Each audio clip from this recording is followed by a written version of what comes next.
சொந்தமாக ஒரு சைக்கிள் கூட இல்லை. கைக்கு வந்த 1 கோடியை வேண்டாம் என்று. மாதம் வெறும் 2000 இல் வாழ்ந்த நல்லகண்ணு. கதை தெரியுமா?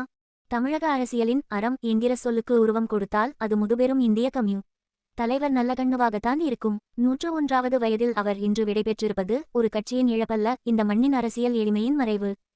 அந்த 1 கோடி ரூபாய், அந்த ஒரு சொட்டு வியர்வை. அரசியல்வாதிகள் என்றால் சொத்து சேர்ப்பவர்கள் என்கிற பிம்பத்தை உடைத்தெறிந்தவர் நல்லகண்ணு. அவரது 80வது பிறந்த நாளில் கட்சித் தொண்டர்கள் வியர்வை சிந்தி சேர்த்த 1 கோடி ரூபாயையும் ஒரு புத்தம் புதிய காரையும் நல்லகண்ணுவிடம் அன்பளிப்பாக வழங்கினார்கள். மேடையில் அதனை பெற்றுக்கொண்ட அடுத்த நொடியே இது கட்சியின் பணம், கட்சிக்கே சேரட்டும் எனச் சொல்லி அங்கேயே திருப்பிக் கொடுத்தார். சொந்தமாக ஒரு சைக்கிள் கூட வைத்துக்கொள்ளாத அந்த தியாகியின் கைகளில் 1 கோடி ரூபாய் என்பது வெறும் காகிதமாகத்தான் தெரிந்தது. சமீபத்தில் தமிழக அரசு வழங்கிய தகைசால் தமிழர் விருதோடு கிடைத்த 10 லட்சம் ரூபாயையும் தன் கையில் இருந்த 5000 ரூபாயையும் சேர்த்து முதலமைச்சர் நிவாரண நிதிக்கு தந்துவிட்டு வாடகை வீட்டுக்கு திரும்பிய அந்த எளிமைதான் நல்லகண்ணு எனும் வரலாறு.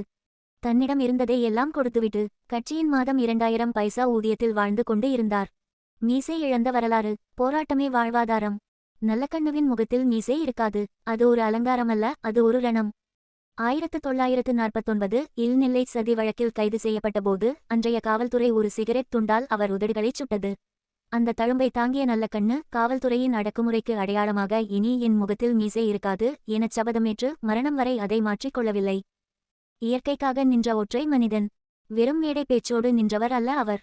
85 வயதில் தாமிரபரணி ஆற்றில் மணல் கொள்ளையை தடுக்க நீதிமன்றம் சென்று போராடி 5 ஆண்டுகளுக்கு தடை வாங்கிக் கொடுத்தார்.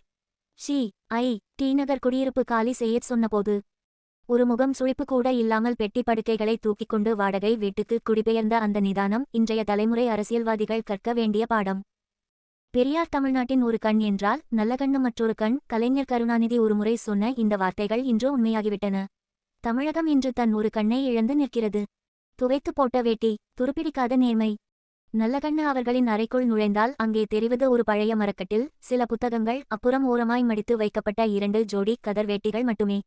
தமிழகத்தின் மிகப்பெரிய கம்யூனிஸ்ட் இயக்கத்தின் மாநில செயலாளராக பல ஆண்டுகள் இருந்த ஒரு மனிதர் தன் வாழ்நாளின் கடைசி மூச்சு வரை ஒரு வாடகை வீட்டின் சின்னஞ்சிறிய அறையில்தான் வாழ்ந்தார் என்பது இன்றைய கார்ப்பரேட் அரசியல்வாதிகளுக்கு ஒரு புரியாத புதிர்.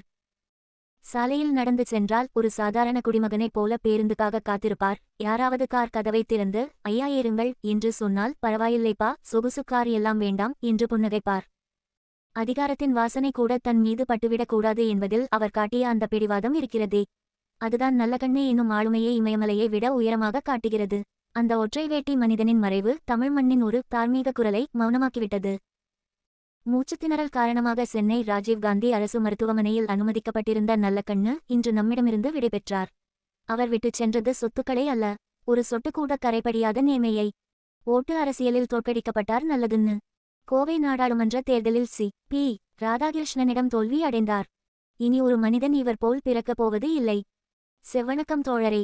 ஆத்மசாந்தி.